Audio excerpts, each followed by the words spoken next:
Hello guys, good morning once again. Dito ulit tayo sa atong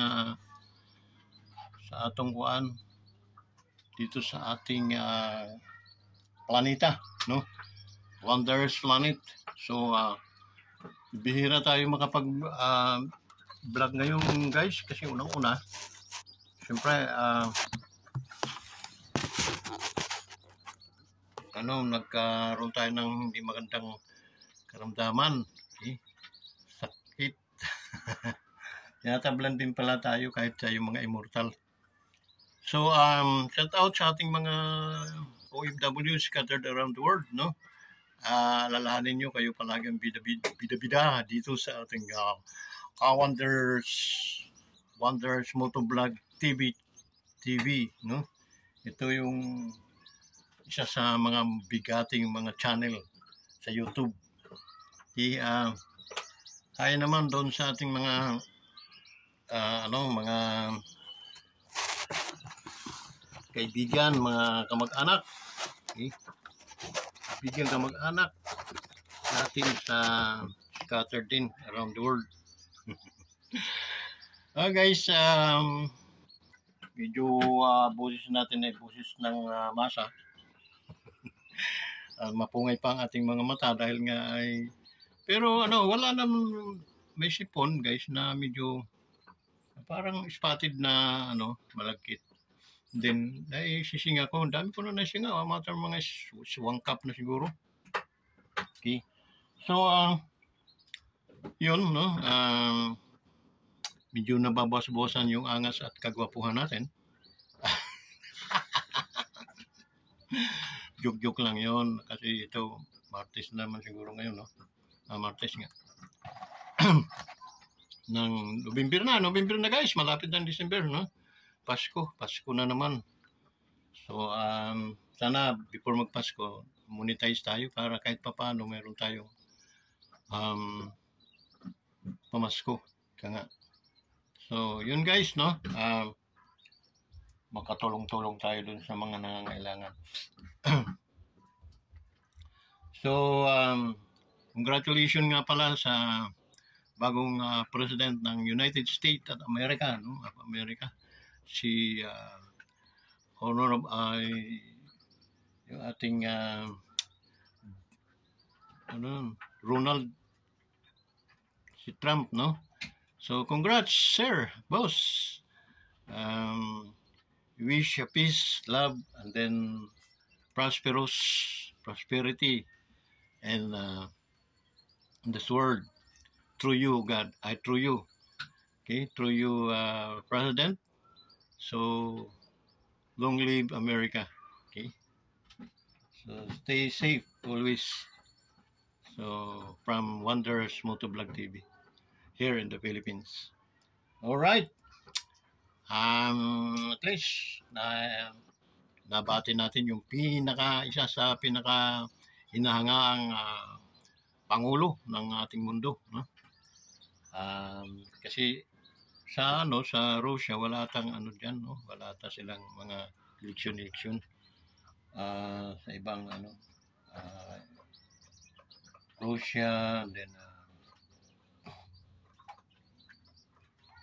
China, no? Okay, so stay safe always, mga president, sir. Okay.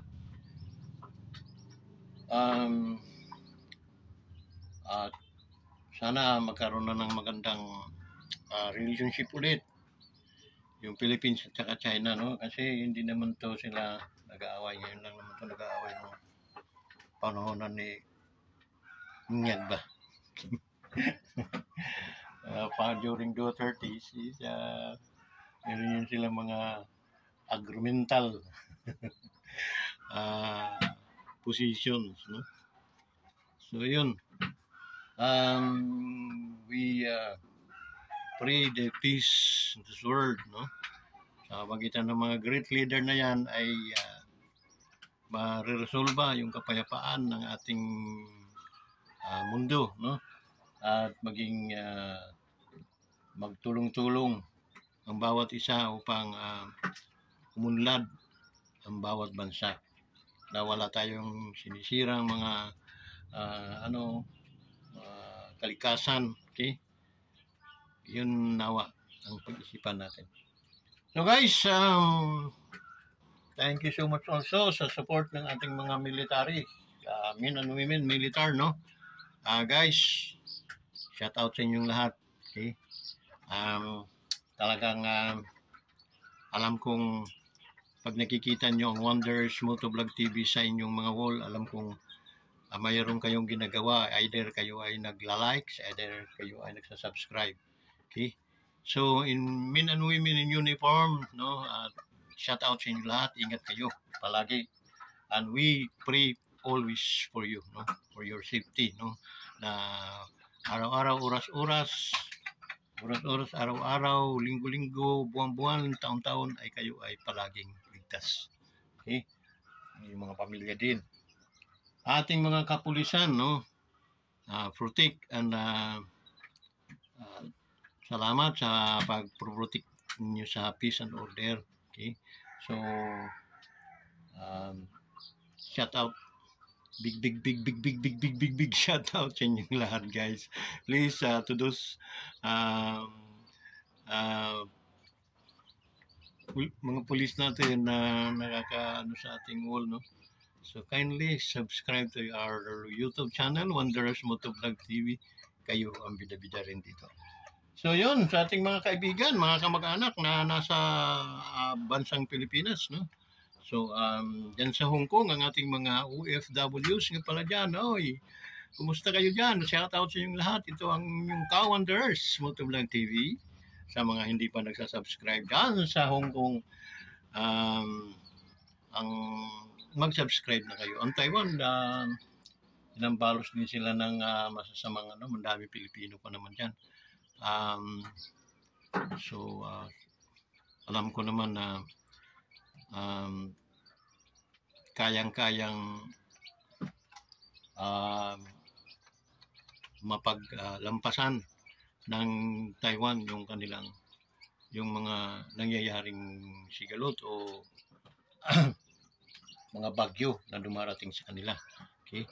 So guys, to all Taiwanese, we are one of your, kayo ay nasa suffering ngayon, kasama ninyo kami. Okay. Wala kaming ibang maiaambag sa inyo kundi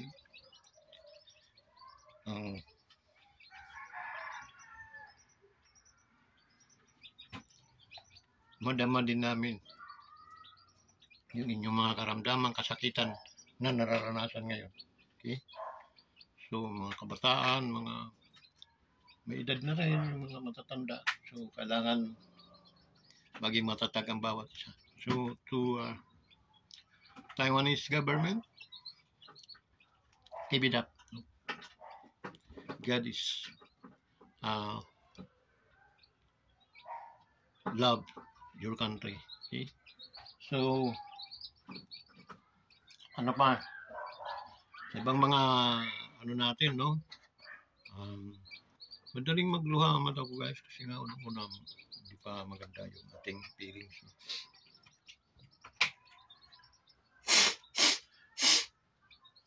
Yan ba tayong mga sipon-sipon na nararamdaman. Matindi din itong trangkasong yung binigay yung simula nung nagbagyo. Imagine mo ilang araw na hanggang ngayon. So yun guys, no? Ano pa? Sa ating Team Casimiro, no? Angas ng Pinas, tunay na monster, no? We always keep in touch with you, Coach Jason, no? Sana makatanggap ka ng rewards, no? Na ano ko na medyo umaakal itong si Silver Bukal ba yun? Okay. Parang Karakrus sa mukha. Ano din, no? Hambog. Makita lang kita, batukan kita rin mo. Kaya huwag kang maglalabas ng bahay, lalo na pag umuulan. Dahil hindi mo ako makikilala, babatukan kita. Sobrang yabang mo, boy. Uy, inis na inis yung mga ganyang klaseng tao. Saka, hindi ka naman matapang. Kainin ko yung tinga mo pag ako'y nabana sa'yo eh. Kaya, sabagay, yun siguro talaga ang trabaho mo na kontrahin si Angas ng Pinas. Okay? So, subit.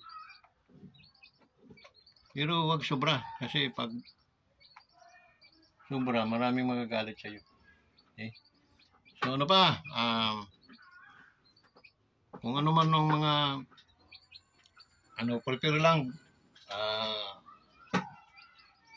Janril, no? Prepare yourself always because sa ganyang mo ngayon, peak ang edad mo ngayon, okay, mga limang fights na lang ang mo hanggang 6, okay na yan, Loy. Okay, mahinga na kayo ni Jason, tapos magnegosyo na lang kayo, okay, kasi na yun, suporta na lang sa mga darating na mga boxers, okay, mahirap din yung nasobra na alugang masyado ang ating katawan, mahirap na. Kaya bilang kaibigan nyo, yun ang payo ko. Okay? So sa bawat tama naman yung hindi ka nakakalimot sa mga dahil principle yun, Doy, na give and it shall be given unto you. Okay? Pag nagbigay ka, asahan mo darating din yung biyaya ng Diyos. Okay? Siksik-liglig at nag-uumapaw. Unang-una, mabigyan ka lang, ma-maintain lang yung kalakasan mo, at mabigyan ka ng magandang pangatawan, ang inyong grupo, ang inyong pamilya. Biyaya yun, boy. Loy. Kaya, wag aabuso ang katawan. Okay?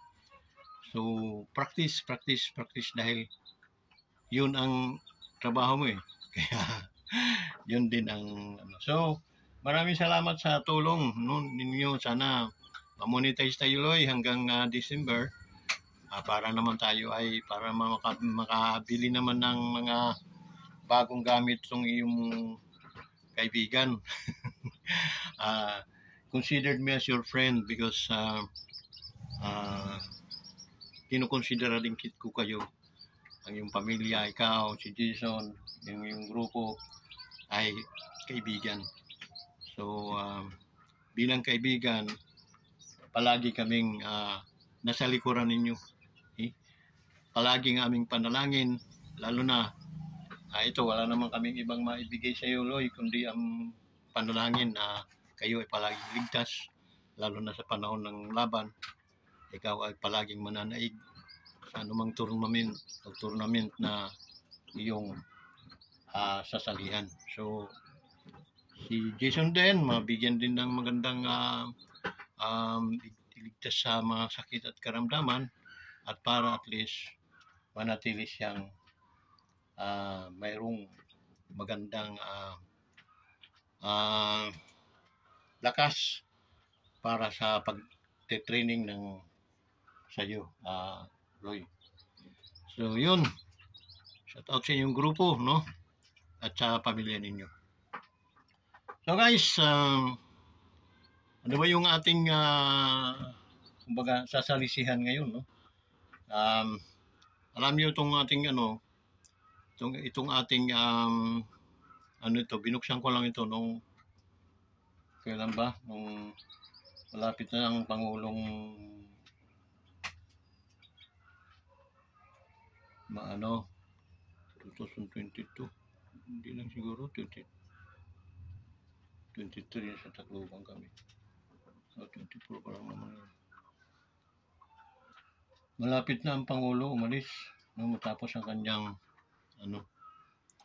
panunungkulan. Guys, okay.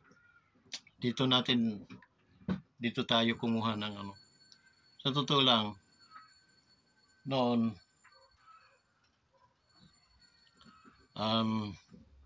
nung panunungkulan ni Duterte, ni former president, malaking different, no?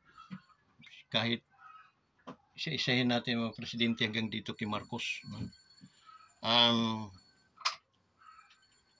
Lininis talaga ni Pangulong Duterte yung mga sigalot sa daanan. Yung mga kung ano-anong mga katarantaduhan na madadaanan natin sa daanan, lininis yun. Okay? Kasi founder ako ng Guardians. Okay, guys. Noong mga nakaraang mga taon, hindi pa si Duterte ang presidente. Isa rin kami sa pakalat-kalat yan sa kalsada. Hindi naman yung natakot dahil unang-una, marami kaming grupo ng Guardians. Okay? Pag kinana mo isa sa Guardians, para mo rin kinana ang parang ang nagtampo sa bigas o pagkain. What I mean, brotherhood ito. Kaya pag kinawawa nyo ang Guardian at nagsumbong yan sa kanilang mga founder, ay magtago na kayo sa butas ng samang klaseng butas at tuhukain at tuhugutin talaga kayo ng mga Guardian. So yun, ganun katindi ang brotherhood ng Guardian. Okay. So kami noon, naninimbang kami minsan kasi marami din kami mga Guardian sa mga pulis. Marami din pulis na hindi gumagawa ng tama. Pero dahil andyan sila sa larangan ng trabaho nila, wala kaming ibang maano kundi unawain sila, tsaka pinababayaan na lang namin. Okay. Pero hindi naman yun sila mga aso na umaano sa kapwa. Umiilag din yung mga yan. Okay? So dami kong mga pulis noon na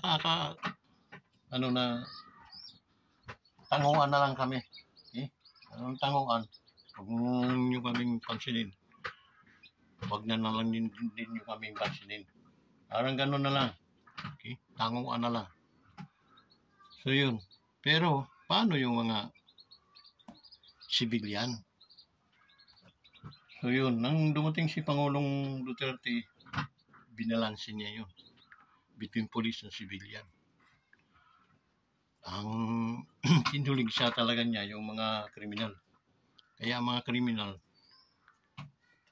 tago o nagbabago. So yun ang isang guys na kabaliktaran ngayon. Okay? Nung si Pangulong Duterte noon, dami kong kakilala, mga poser, user. Ang user, minsan pinipitik-pitik ko na lang ang mga tinga noon, tigilan niyan. Okay? Dating sa mga Brad, pang lang to, pang kain lang. Maawa ka eh. Sabi ko oo nga, pagkain, pero alam naman yung bawal. Ating presidente napaka sa ganyan. Okay? So nananaig noon yung talagang pagkasalanan mo. Okay? Walang arbor. So siyempre kung talagang talamak ka na, anong gagawin sa'yo? Pabayaan lang hanggang sa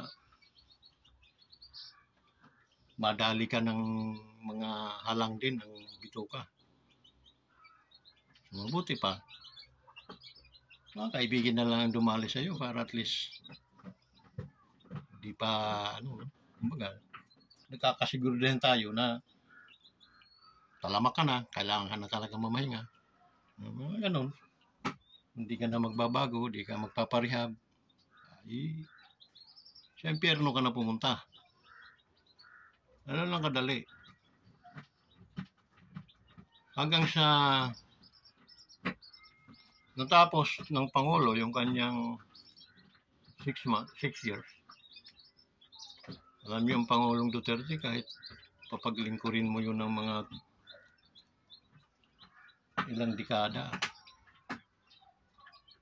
hindi tayo lugi. Okay? Hindi lugi. Dahil nagtatrabahong presidente. At saka matalas ang ano, yun, ang leader talaga ganun eh. No? Kailangan may laman ang ulo, hindi yung bubungog-bungog ka eh.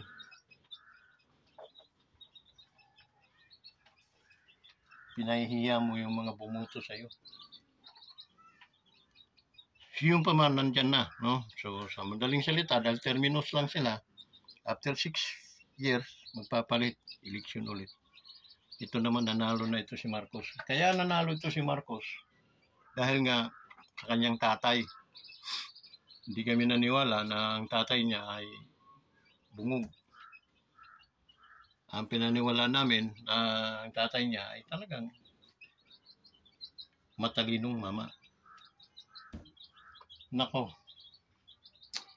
ang nangyari ay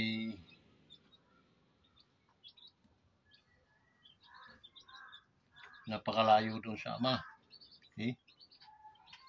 Saka walang diskarte, walang disposition at maraming kakulangan sa kanyang pamunuan. And then, bumalik lahat.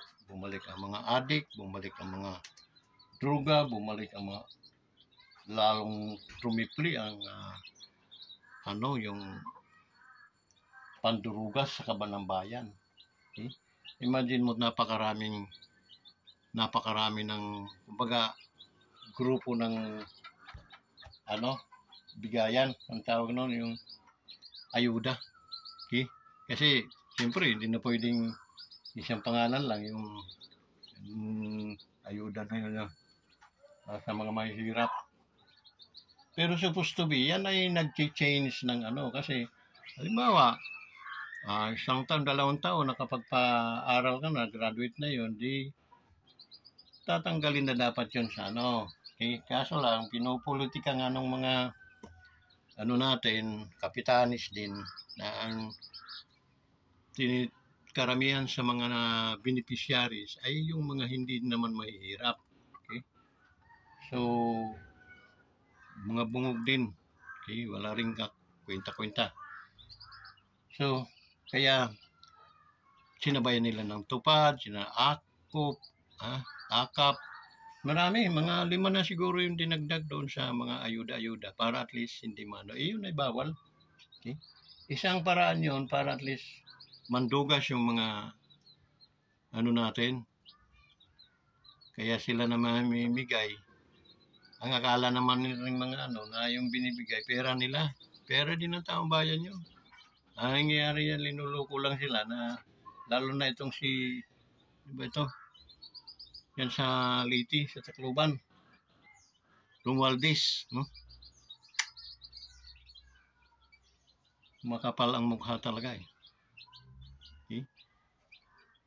Mimigay ng mga ayuda na hindi naman trabaho nila ang mamigay ng mga ganyan. So para at least bumango ang mga so trapong-trapo, no? Ang mga datingan, trapo. So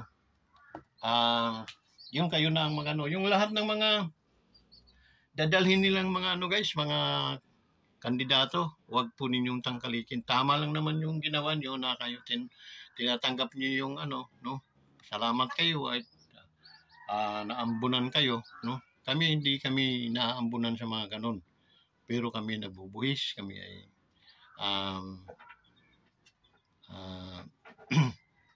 naghahanap buhay, lumalaban ng patas, pero hindi kami nakikinabang dyan sa mga kung ano-anong mga kalukuhang mga ayuda-ayuda. Okay? Kahit sa senior namin 64 na ako, pero wala akong nakukuhang benepisyo sa senior. Okay? To be honest, and then to open mind yung mga nasa taas natin na maraming mga senior na hindi naman nakikinabang sa mga benepisyo ng senior. Sana ayusin din ang niyan. Okay, mayroon akong may ID ako ng senior, pero wala akong natatanggap na benepisyo galing sa ating government being a senior. So, questionably nakakapagtampo rin, no? Kasi nung kami ay malalakas pa, nung hindi pa kami nag-age ng ganito, nag-ambag kami ng malalaking ano sa ating lipunan. Okay? Ambag na tayo napakinabangan na yung aming mga lakas. Okay? Nang hindi pa kami mga senior. Ay, senior naman, ay madali naman yun sana, no? Minsan din, pinupolitika din yung mga ano natin sa lokal, yung mga may mga ano dyan, no? Mga samahan-samahan ng senior, kunwari bawat barangay, pero napakaraming senior na hindi nila kasapi. Okay? Pero, nandyan sa kanilang mga lugar. Kung ako lang masusunod, tarakan mo ng dikwatrong mga pako rin ang mga ulo ng mga ganyang klaseng mga ano. Kasi hindi talaga sila hindi sila tumutulong sa ating lipunan. Ang tumulong kayo at pagandahin ninyo ang samahan ng mga senior. Bigyan nyo ng pantay-pantay na ano ang mga senior. Hindi ang nangyayari dito sa amin, no? Ang senior bumubutaw. Senior na nga bumubutaw pa. Dapat isang ano yan na doon pa lang mali-mali na yun. Mga senior na, pabutawin pa nyo, papaghirapan pa nyo. Yung mga yon, di kayo dapat pipili ng mga presidenteng hindi numaranas ng gutom kasi unang-una, hindi nila mauunawaan yung panginig ng inyong mga sikmura. Okay? Kalamnan kasi hindi yun sila mga sanay sa hirap. Pumili kayo ng presidenteng tama sa mga barangay-barangay. Mayroon kayong samahan ng mga senior. May presidente kayo, vice president, BOD. Pumili kayo ng tamang mga na gagalaw, tatrabaho para pagserbisyuhan yung ating mga senior citizen. Start 60 pataas. Okay? Marami pong mga na hindi po nila talaga hindi nila kasapi, pero ang daming mga senior. Okay? At ang senior dito sa amin, pinagbubutaw pa, magkano, 250 o 300, parang ganon, yearly. Tapos, senior na ngayon, pag may namatay pa, kukuliktahan pa nila ng 20-20, kukuliktahan pa. Diyos ko, sana, okay, makinig kayo mga senior. Murahin ko yung mga animal kayo. Dapat yan ang isa sa tanggalin. Butaw at saka yung pagnamatay. Okay? Kasi hindi naman ako experience ko lang. Nakapagbigay ako ata ng mga 10 patay na, 20-20. Naka 200 na rin ako sa ganon. Okay?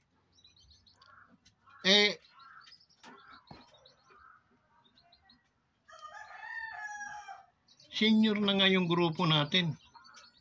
Tanggalin nyo lahat yon. Maghanap kayo ng pundo. Kung saan kayo kukuha ng pundo. Bigyan nyo yung mga senior. Kahit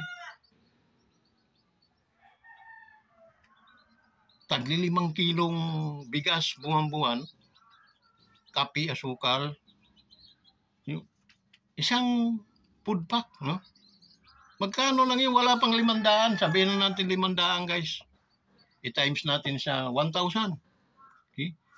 Yun ang magiging ng seniors samahan.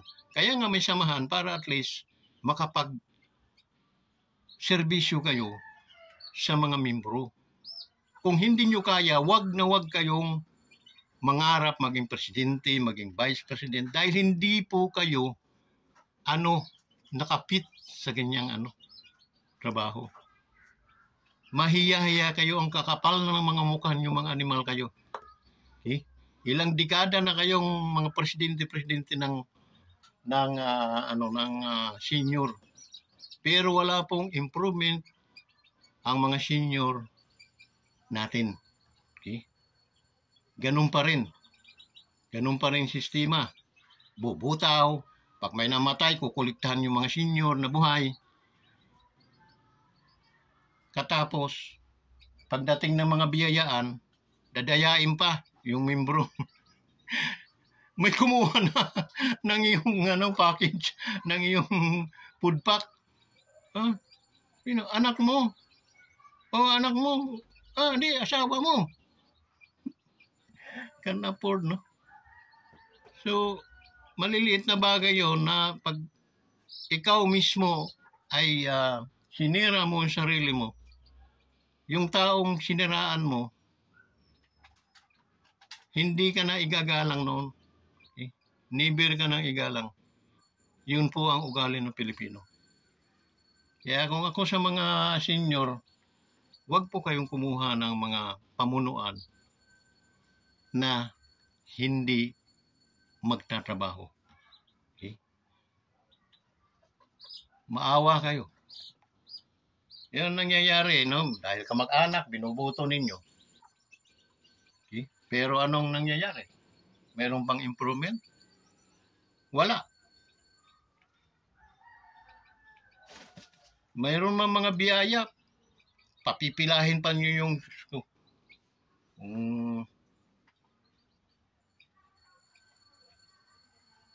sa totoo lang, ang sarap yung pagsasampigain. Baka sabihin nyo, kaya ko kayong pagsasampigain sa totoo lang.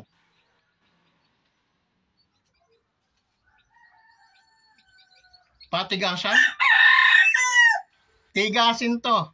Tandaan nyo.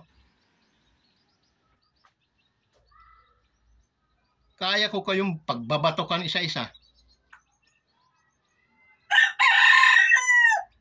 Kasi nga, hindi po natatama. Kayo yung magsipaglayasan na sa ganyang grupo kasi hindi po kayo talaga fit para maging ano. Sa mga kapitan, dapat kayong mga kapitan, hindi yung kawawa, hindi nabubuto sa amin yan. Maraming angkan yan. Bullshit kayo mga kapitan kayo. Paano unlad ang ating nagsisimula sa inyo ang korupsyon sa barangay. Sa inyo pa lang, hindi na naayos. Pag may biyaya, ang uunahin nyo kamag-anak. Pantay-pantay.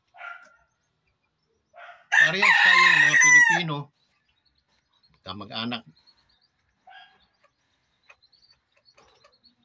Kung pares naman mabibigyan, walang kamag-anak sa panunungkulan.